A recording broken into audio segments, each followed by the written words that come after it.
Hi, and welcome again to this latest episode of La Plata Ward 4 Update, Podcast, and Video. This is David Jenkins, La Plata Town Council member from Ward 4, and your host for this podcast and videos, now available on YouTube and YouTube Music. Again, the opinions expressed here are solely my own and do not express the views of the town of La Plata. This is the third in a series of podcasts about the Town Council's review of the fiscal year FY 2026 operating, capital improvements plan, CIP, and enterprise funds proposed budgets, again, for fiscal year 2026, which begins July 1st of 2025. This episode is about the third review of the operating budget, as well as the proposed 2026 fee schedule. Now, again, the sources of this podcast and video are again, materials provided to the Town Council as part of our published agenda, which we receive typically on Friday afternoons, the Friday before the Tuesday meetings. So we got this information that I'm going to talk about on Saturday, a little late this time, but we did get it on April the 5th, Saturday.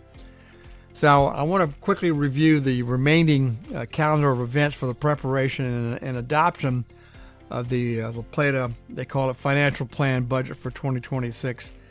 And it's been amended, so we had some additional time to review the operating budget as well as the enterprise funds. And so this is the amended schedule you see up on the screen.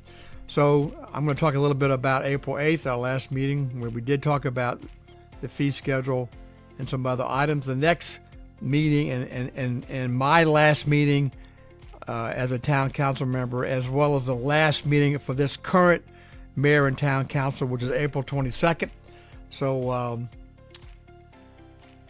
there'll be a hearing with respect to the tax rate, which I don't believe there is one this year.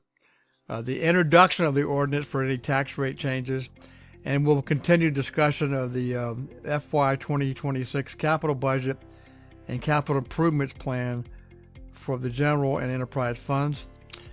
And then May 13th is when the next council, that is the new council, because remember the election is May the 6th. So a new council will meet on May the 13th to have a public hearing on the and comment on the 2026 fee schedule, hearing on the financial budget, they call it a financial plan budget, introduction of an ordinance for the fee schedule, introduction of an ordinance to adopt the fiscal financial plan budget, and adoption of the ordinance for the FY 2026 tax rates. And then on Tuesday, May 27th, it would be another regularly scheduled meeting of the council, which they would be voting to move forward and perhaps adopt those ordinances that were mentioned earlier when they review them on May the 13th. But again, I just want to emphasize it's a little awkward, and this is what I had to go through when I was elected in 2021. So just to reemphasize, the current town council last meeting under this current term, 4-year term, is April 22nd. And then after that, May 13th onward is the new council, which include all the elected officials who are going to be elected at the May 6th election. That is the mayor and the 4 council members from each of the wards. So let me briefly talk a little bit about our last meeting on April the 8th. So we did talk about a proposed fee schedule, and I'm just going to summarize this, and this is in the material, and it is on the published agenda, which I'll give you some information about that.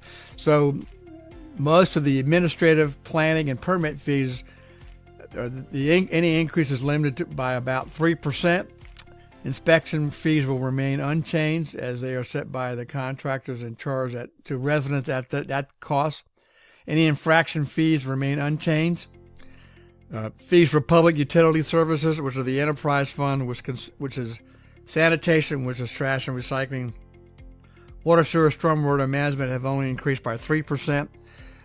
What you see here, the major facility fees, that's increased by 16% based upon the updates to our capital improvement plan. Now, this is the major facility fee is not paid by the public. These are fees paid by developers when they come and seek approval of their plans. And if in fact they mostly affect water, sewer, stormwater management. And so if they impact those facilities and they need to be expanded, then the developer, based upon that developer's impact on those facilities, they pay that share or that proportion of any increase in the capacity on those facilities. So the developer pays for those fees. If it's a new facility or a new pump station, for instance, or new pipes, the developer pays for all of those facilities if they're new. And there is a proposal for a new fee to be added for additional residential refuse collection. That is an extra, if you need an extra pickup, there'll be an additional fee to do that. That covers the cost of bringing the truck out there, the driver's time, salary, and all the other incidentals. So you can, here's at the bottom here is a link to the La Plata YouTube meeting link. Again, all our meetings are posted on YouTube, on the Town of La Plata's YouTube channel. That's the link, and you can view the discussion of the fee schedule, which begins at minute 29 minutes and 49 seconds. That's when there's a discussion of the fee schedule and questions to the finance director and other staff. Let's go. Now I'm going to move on to the next part of that agenda on April 8th. We talked about any remaining issues or discussion about the operating budget.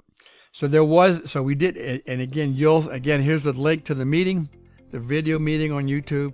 That discussion begins at minute 43 minutes and 33 seconds. So that's a pretty robust discussion that goes on for about 45 minutes, not quite an hour. But you can view that discussions and the questions that we ask by council to the staff and the finance director. So the council reached a consensus, and this will be moving forward to be published as part of the public hearing process for the operating budget as well as the enterprise funds. So the budget would keep the existing pension plan in effect. So this would not have any enhanced pension or any 457 pension. Remember, we had two alternative budgets with the enhanced pension and with or a 457 plan. We made a decision to keep it neutral and move forward so the public can have input as well as the new council when they review this on May 13th. So we're going to keep the existing pension plan as it exists today. We are accepting two of the recommendations from the Finance Committee, which is one, hire a project manager to manage the many projects that a town has undertaken. We need somebody to oversee that. I suspect that'll probably be a contractual position, but that's up to the new council. And then we are going to keep the land use fiscal analysis, which was initially proposed by me 2 years ago, but then was removed, and now I made an effort to put it back in the budget. So that's in the current budget, draft budget, as I mentioned here. All this would then result in a budget surplus of about $200,000. The same principle applies to the proposed enterprise fund budgets. That is, we keep the existing pension plans as they exist today. And again, here's the link to the meeting and the actual minute when that discussion begins. Let's move on. And so I want to also again emphasize the general election for mayor and town council members is Tuesday, May the 6th. And the polls are at the town hall, and they're open from 7 a.m. to 8 p.m., again at the town hall. So I urge everybody to get out and vote. We need your participation to pick who you want to lead the town in the next 4 years. Here's an overview. It's hard to see, but I'll give you a link to it. This is the new town ward map, which was adopted by law, and we had to change it and balance the population, and we did that in October of 2024. So let me see if I can read this. Ward 1 is here. Ward 2 is here. This is Kings Grant, part of Pine Grove. Ward 3 is on the west side of 301, which is over here. And, of course, Ward 4, which is what I'm in, is this area here, Clark's Run, and this part of downtown. So that's the new ward map. It's a slight change from the previous one. And then here are the lists in alphabetical order of the candidates for mayor and all the wards. So, again, we have the incumbent Mayor Janine James running against Mr. Wayne Winkler. Ward 1, which is in here. I'm sorry, yeah. Ward 1's here is Paul Gutenberg and David Winkler, who's the incumbent. As you may recall, he is fulfilling the unexpired term of Jim Goldsmith, who passed away, so he's been in office a little over a year or 18 months. Ward 2, which is this area here, Matt Trollinger is not running again, so the two candidates are Richard Gelpin and Pat McCormick. And then Ward 3 over here on the west side of 301, steeplechasers here, is Tarina Oli and Mr. Gregory Sampson. Ward 4, which is my district here, the only candidate that applied and therefore no opposition is Tajon Johnson. So he will be replacing me as a councilman in Ward 4, or councilperson in Ward 4. So I just wanted to, again, urge everybody to vote on May the 6th. And again, 7 a.m. to 8 p.m. And then I just want to, again, remind everybody that because I'm not going to be in the council after May, I'm going to be changing my Facebook page and my podcast name as well as my video name, and it'll be called Crosswalks. So I will continue to bring information about land use and zoning, economic development, housing, transportation, and other related issues, including infrastructure. These are all interrelated, and I want to be able to expand that and talk about that not only for La Plata, but also here in Charles County. And I hope to expand and maybe do some interviews with some experts so we have lively discussion. So I'm hoping to fill the gap since we really don't have a whole lot of local news coverage. I'm hoping that I can provide information and analysis and connect the dots about growth and development and how it affects us here in Southern Maryland, but particularly in Charles County and La Plata. I think it's very important because it helps the council and commissioners how they make decisions affecting us. So I hope to be in a position to launch this sometime in May, but I wanted to give you a heads up. So again, the theme would be Crosswalks, exploring the crossroads of growth, impact, and community. So I just wanted to follow up and give you a brief update from our last meeting on April the 8th with respect to the budget. I again appreciate your time to listen and read my podcast as well as my videos.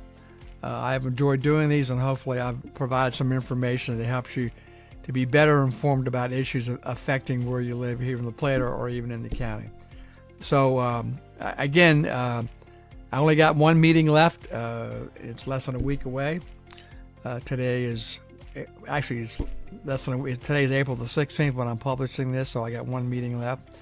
But I'll be around for another year before we're moving out of the area to follow our kids and our granddaughter. So we will be moving out of the area.